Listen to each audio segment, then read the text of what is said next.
Hello friends, PTW के एक नए एपिसोड में आप लोगों का स्वागत है। दोस्तों, यूएस ने जब से इंडिया के ऊपर ये जो टैरिफ इम्पोज किया है, ये 25% reciprocal tariff which has become operational from August 7th, और जो पुनिटिव 25% टैरिफ जो that is for purchase of Russian oil, तो वो 27 से लागू होगा। और इस बीच अगर आप देखें कि इंडिया ने ऑलमोस्ट ये कह लें कि मेंटली प्रिपेयर्ड अपने आप को कर लिया है कि we are not going to give in to the US demands. In fact India का पोजीशन है कि भाई ये जो बीटीए हो यानी बायलैटरल ट्रेड एग्रीमेंट या इवन इंटरिम जो एग्रीमेंट हो दोनों के बीच, तो that should be mutual beneficial. ऐसा नहीं कि वो वन साइडेड हो। जैसे कि अभी तक जो भी अगर आप डील देख लें, चाहे वो यूरोपियन यूनियन के साथ हो या जापान के साथ हो या साउथ कोरिया के साथ, फिर अदर जो साउथ ईस्ट एशियन कंट्रीज हैं, सबों में ये तो स्पष्ट है कि they have concluded deals on US terms. एक तरफ यूएस ने इम्पोज किया टैरिफ, किसी पर 15%, किसी पर 19%, वो तो है ही, अपार्ट फ्रॉम द 10% जो बेस टैरिफ है, यानी जो सबसे कम टैरिफ है वो भी 25% है जो यूरोपियन यूनियन पर है या जापान पर है। लेकिन यूएस की जो गुड्स हैं उस पर 0% टैरिफ होगा। तो ये ऑलमोस्ट कह लें कि ये इनइक्विटेबल ट्रेडिंग रेजिम है, यानी यूएस जो कह रहा है दूसरा मान रहा है। उसको लग रहा है कि भाई अगर हम नहीं एक्सेप्ट करें यूएस के टर्म को तो भाई we will be denied access to US market. क्योंकि जैसे ही वो अभी इंडिया के ऊपर ही आप देखो कि वो 50% टैरिफ लगा दिया, अगर ये जो एडिशनल पुनिटिव टैरिफ है वो भी इम्प्लीमेंट होता है 27 ऑनवर्ड्स, तो देयर विल बी 50% टैरिफ और Indian goods into the US market, going into the US market. तो उससे एक तो सीधा इम्पैक्ट पड़ जाएगा कि इंडियन गुड्स की जो कम्पिटिटिवनेस है compare to other fellow competitors, तो वहाँ बिल्कुल घट जाएगा। और कह लें कि एक ड्रास्टिक इम्पैक्ट पड़ेगा इंडियन गुड एक्सपोर्ट पे इनटू द यूएस मार्केट। तो इसीलिए इंडिया इसको काउंटर करने के लिए ऑलरेडी बहुत सारे मेजर्स अपना रहे हैं। और इसी क्रम में अगर आप देखें कि एक जो सबसे इम्पॉर्टेंट डेवलपमेंट वो इंडिया चाइना के रिलेशन में एक जो कह लें कि वार्म अप हो रहा है। अभी तक तो ये हालांकि प्रोसेस तो स्टार्ट हो गया था लास्ट ईयर, जब अक्टूबर 2024 में रसिया में कि जो कजान में, रसिया के कजान जो सिटी में जहाँ ब्रिक्स समिट हुई थी, तो उसमें प्राइम मिनिस्टर मोदी और प्रेसिडेंट शी जिनपिंग के बीच बातचीत हुई और उसके बाद ही प्रोसेस स्टार्ट हो गया। लेकिन अब ये जो ट्रंप के टैरिफ के बाद एक इसमें एक मोमेंटम सा आ गया है।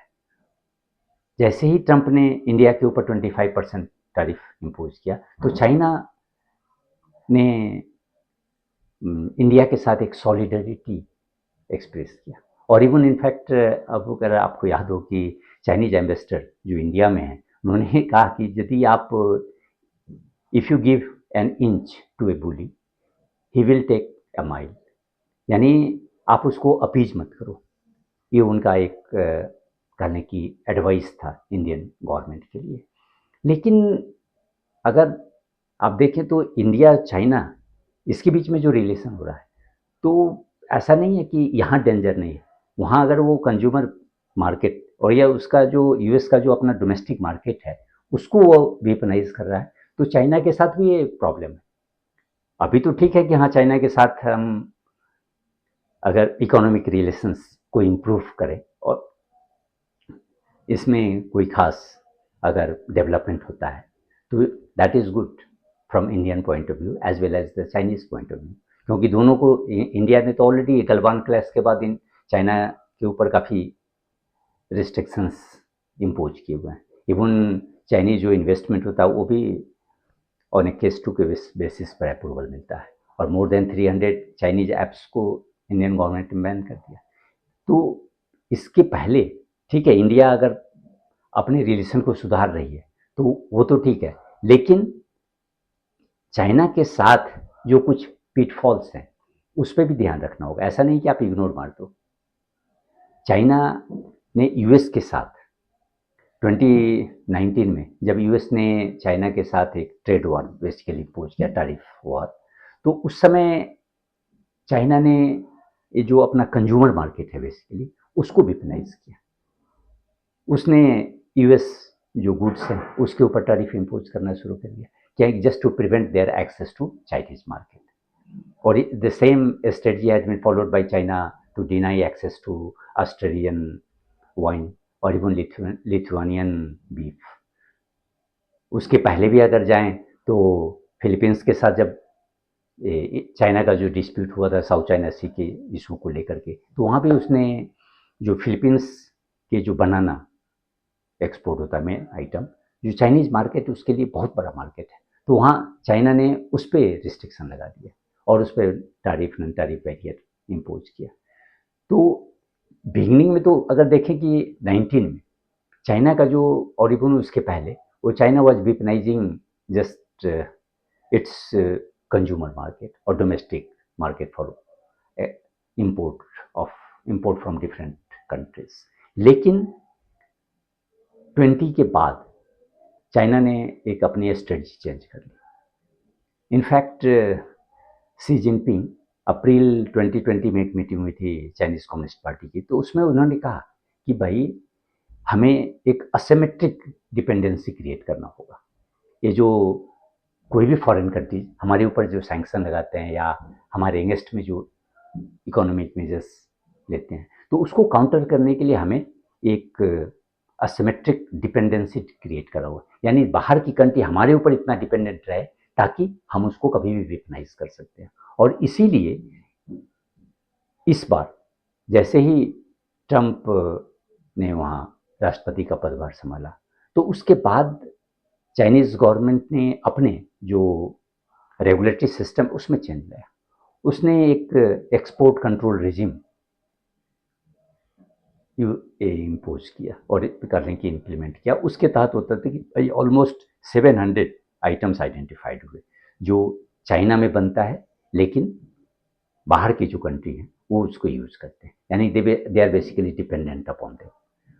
तो वो अपना ये किया। और जैसे ही अब देखें कि और ये जो 700 आइटम है, ऐसा नहीं है कि यह जनरल, उसमें बहुत सारे आइटम्स है, जैसे कि आपको रेयर अर्थ मिनरल्स है, रेयर अर्थ मैग्नेट है, बायोटेक्नोलॉजी है, सेंसर्स है, केमिकल प्रिकर्सर्स फॉर मेडिसिन है, और कहने की मैंने इस तरह के इवन एडवांस मैन्युफैक्चरिंग मशीन्स हैं। तो ये बहुत सारे आइटम है ऑलमोस्ट जो कहने की बाहर के जो फॉरेन कंट्रीज हैं उसकी बहुत सारी industry they are critically dependent upon them. तो जैसे ही इसने प्रेसिडेंट ट्रंप ने अपना जो टैरिफ वॉर चाइना के अगेंस्ट में स्टार्ट किया, तो चाइना ने भी इस जो एक्सपोर्ट कंट्रोल रिजिम है इसको इम्प्लीमेंट करना शुरू कर दिया। इसने rare earth minerals and magnets इसको सबसे पहले इसके सप्लाई पर रोक लगा दिया, और in fact not completely ban but it made it necessary for the exporters to take licence, और उसके तहत इसने कंट्रोल किया। तो जैसे ही कंट्रोल किया वहाँ हड़कंप मच गई अमेरिका में, क्योंकि उसकी जो सबसे है कि भाई रेयर अर्थ पे तो उसकी डिफेंस इंडस्ट्री भी डिपेंडेंट है, और इवन जो कार ऑटोमोबाइल इंडस्ट्री जो ऑलमोस्ट मोर देन $1 ट्रिलियन की है, उसकी हालत खराब हो गई। और within weeks Trump administration they try to have some peace deal with China. और इसलिए आप देख लें कि इंडिया के ऊपर तो 25% पुनेटिव टैरिफ यूएस ने इमीडिएटली इम्पोज कर दिया, लेकिन चाइना के ऊपर अभी तक नहीं किया। और अब तो स्टेटमेंट आ रहा है कि जिस तरह से पुतिन और ट्रंप की जो मीटिंग जिस तरह से हुई है उसमें अब फिर further a few weeks there will be no talk of any punitive tariff for China. इसलिए उनको लग रहा है कि भाई ये डिस्कशन ठीक ठाक चल रहा है। तो इस तरह से आप देखो कि चाइना ने किस तरह पहले तो 2020 ऑनवर्ड्स एक डिपेंडेंसी क्रिएट किया और उसके बाद उसको लागू किया। और ये केवल वही नहीं, चाइना ने इसको इंडिया के साथ भी अब लागू किया है, क्योंकि जो अमेरिकन कंपनी एप्पल है, वो चाहती थी कि भाई हम अपना ये जो मैन्युफैक्चरिंग बेस है वो चाइना से अलग करें। माने चाइना में तो रहेगा ही, यहाँ से कंप्लीटली नहीं हम बाहर ले जा सकते हैं, लेकिन वो डिपेंडेंसी जो 100% ऑलमोस्ट चाइना के ऊपर थी उसको रिड्यूस करे, और उसके लिए उसने इंडिया को चूज़ किया अल्टरनेटिव के तौर पे। लेकिन ये चाइना को पसंद नहीं था। वो ये नहीं चाह रहा है कि भाई ये सारी जो कंट्री, ये मल्टीनेशनल कंपनीज है, वो हमारे से बाहर अपने मैन्युफैक्चरिंग बेस को ले जाए। इसलिए चाइना ने देखो सिस्टमेटिकली फर्स्ट ऑफ ऑल उसने क्या किया कि भाई ये जो एडवांस मैन्युफैक्चरिंग टूल्स हैं उसके ये पर एक्सपोर्ट पर ऑलमोस्ट बैन ही लगा दिया और स्लो डाउन उसमें आ गया। दूसरी बात कि ये जो एक रेयर अर्थ मिनरल्स हैं, डिस्पोसियम, उस पे बैन लगा दिया। तो जिसके इवन जून में फॉक्सकॉन ने 300 जो चाइनीज इंजीनियर्स थे उसको विड्रॉ किया इंडिया से।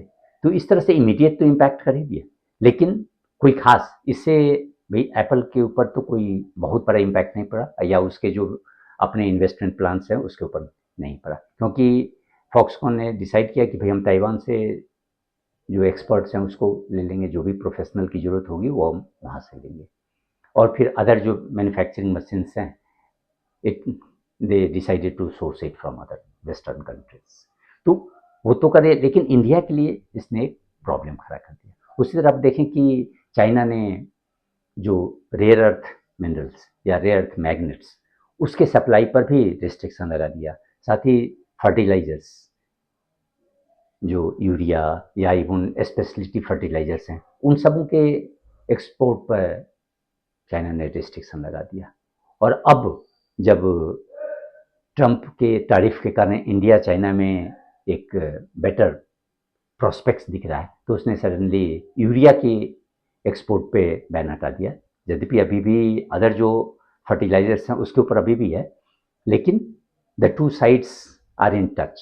और मे बी इस महीने के अंत तक जब प्राइम मिनिस्टर की विजिट एससीओ समिट के लिए होगी, तो उसके पहले both sides will have some sort of, you know, arrangement or even some sort of understanding on these restricted issues. यदि आपको याद हो तो फिर ये जो last month external affairs minister Jaishankar की विजिट जब हुई थी चाइना में, तो उन्होंने भी इस बात को इशू एक किया था कि भाई there have been significant improvements in our ties, but there China should not use trade restrictions. तो इनडायरेक्टली तो उस समय भी उन्होंने हिंट दिया था, लेकिन अब ऐसा लग रहा है कि भाई चाइना और इंडिया, चाइना मतलब ये अपने जो रिस्ट्रिक्शंस है इसको रिमूव कर देंगे, चाहे वो रेयर अर्थ मिनरल्स या मैग्नेट्स के सप्लाई पर हो या फर्टिलाइजर के हो, इन चीज़ों को। लेकिन अब आप देखें कि जिस तरह से चाइना ये जो सप्लाई चेन को विपनाइज कर रहा है, तो इससे इंडिया को हमेशा अलर्ट होना पड़ेगा। अभी जैसे इंडिया ने एक मिशन स्टार्ट किया, मिशन मोड में ये जो रेयर अर्थ मिनरल्स के आइडेंटिफिकेशन, प्रोडक्शन, रिफाइनमेंट, इस सब के ऊपर जो एक स्कीम स्टार्ट की है, तो इसको और आगे बढ़ाना पड़ेगा। और इनफैक्ट चाइना की जो ये पॉलिसी है असिमेट्रिक डिपेंडेंसी, उसको आइडेंटिफाई करना पड़ेगा। जैसे कि आप फार्मास्यूटिकल में देख लें कि फार्मास्यूटिकल में इंडिया अभी भी हैविली डिपेंडेंट है चाइना के ऊपर जो एपीआई के लिए, तो उसको रिड्यूस करना पड़ेगा। अभी तक तो गवर्नमेंट काफ़ी इवन पीएलआई स्कीम भी लॉन्च की है इसके लिए, जो to reduce Indian dependence upon China for API. लेकिन चाइनीज बिहेवियर को देखने के बाद ऐसा लग रहा है कि जब भी, अभी तो अच्छा है, लेकिन जब भी इंडिया और चाइना में फिर थोड़ा सा स्ट्रेन होगा तो you can not rely on China, क्योंकि ये सारे जो वेपनाइजेशन है, अगर आप तारीफ और इसको देखें तो दोनों में एक डिफरेंस है। तारीफ अगर कोई इम्पोज कर रहा है तो केवल आपके जो प्रोडक्ट्स हैं वो कहें कि उसका प्राइस हाई हो जाएगा और उसके कारण हो सकता है कि भाई उसके उस मार्केट में आपकी एंट्री लेस कंपेटिटिव होगी। लेकिन अगर मान लें कि Indian goods it is not competitive in US market, India can seek other markets. जैसे कि इंडिया अभी अपने जो एफटीए का जो टॉक चल रहा है वो यूरोपियन यूनियन के साथ या चिली के साथ, इवन ओमान के साथ, तो उस सबको एक्सेलरेट कर रहा है कि भाई हम अधिक से अधिक और इवन फास्टर वे में हम अपना जो ये फ्री ट्रेड एग्रीमेंट को हम फाइनलाइज करें और साथ ही इसके जो इम्प्लीमेंटेशन की बात है उसको भी एक्सेलरेट करें। जैसे ये India has asked UK to accelerate the process of ratification of FTA sign with London. तो इस तरह से उसमें तो बहुत सारे, लेकिन आप जैसे ही किसी भी प्रोडक्ट के लिए क्रिटिकली डिपेंडेंट हो जाते हैं चाइना के ऊपर, then China can weaponize any time or that will cause a scare in your industry। जैसे कि ऑटोमोबाइल इंडस्ट्री इंडिया का ऑलमोस्ट कह लें कि एक काफ़ी उसमें पैनिक में आ गया था कि भाई even Indian government was rethinking about the expansion, faster expansion of this electric vehicles, क्योंकि उसमें तो भाई रेयर अर्थ मैग्नेट का की ज़रूरत होती है और वो चाइना उस पर रिस्ट्रिक्शन अभी भी इम्पोज किए हुए है। अदर कंट्रीज को सप्लाई कर रहा है लेकिन इंडिया को नहीं कर रहा है। इंडियन जो भी पेटिशनर्स हैं वो they are still sitting on those petitions. तो इस तरह से इंडिया को अपना रिलेशन तो इम्प्रूव करना चाहिए, लेकिन इस बात को हमेशा ध्यान में रखना पड़ेगा कि India should not be overly dependent upon China, और स्पेशली उस सेक्टर में जहाँ चाइना की ऑलमोस्ट नियर मोनोपोली है, चाहे वो एपीआई हो या ईवी के लिए जो ये रेयर अर्थ मिनरल्स हैं या इवन बैटरी इनपुट्स। तो इन सारे जो क्रिटिकल सेक्टर्स में खास करके क्रिटिकल इनपुट्स के लिए इंडिया को अपनी डिपेंडेंसी को रिड्यूस करना चाहिए और उसको हमेशा ये बात ध्यान रखना चाहिए कि भाई जहाँ भी ये चाइना की मोनोपोली है उसको हम ब्रेक करें, उसमें हम अपना अल्टरनेटिव सप्लाई चेन इस्टेब्लिश करें। और ये वेस्टर्न कंट्रीज भी अब चाइना की जो ये रिसेंट इंसिडेंट है उसके बाद तो western countries including US they have also become alert. और इसलिए अभी आप देखें कि यूएस और पाकिस्तान के साथ के रिलेशन में जो है रीसेट हुआ है उसका सबसे बड़ा रीजन यही है कि पाकिस्तान यूएस को लग रहा है कि भाई पाकिस्तान में बड़ा क्रिटिकल मिनरल्स है और रेयर अर्थ मिनरल्स उसके बलूचिस्तान प्रोविंस में, और इसी के कारण बीएलए जो वहाँ का जो मेन मिलिटेंट ग्रुप है उसको भी एक फॉरेन टेररिस्ट ऑर्गेनाइजेशन घोषित किया स्टेट डिपार्टमेंट ने। तो इससे लग रहा है कि भाई ये चाइना की मोनोपोली इसको तो ब्रेक सारी कंट्रीज करेगी, क्योंकि हमेशा चाइना इस चीज़ को वेपनाइज कर रहा है और ये जब तक कोई भी ये जो सैंक्शन रेजिम है तभी इफेक्टिव होगा जब उस कंट्री की एक मोनोपोली रहे हो। अभी रेयर अर्थ में ऑलमोस्ट 95% जो रिफाइनिंग कैपेसिटी है वो चाइना की है। तो इस तरह के मोनोपोली को रिड्यूस करना, उसको ब्रेक करना, उसके लिए अपना अल्टरनेटिव हमेशा तैयार रखना चाहिए। और इसलिए हम उम्मीद करते हैं कि भाई India will always take into consideration these factors. It has to improve its economic ties with China. It should start normalizing relation with China in economic fields, in various sectors, state investment, everything. But it should always be alert. It should not be overly dependent upon China for anything, because that will, expose New Delhi to the blackmail tactics of Chinese। धन्यवाद।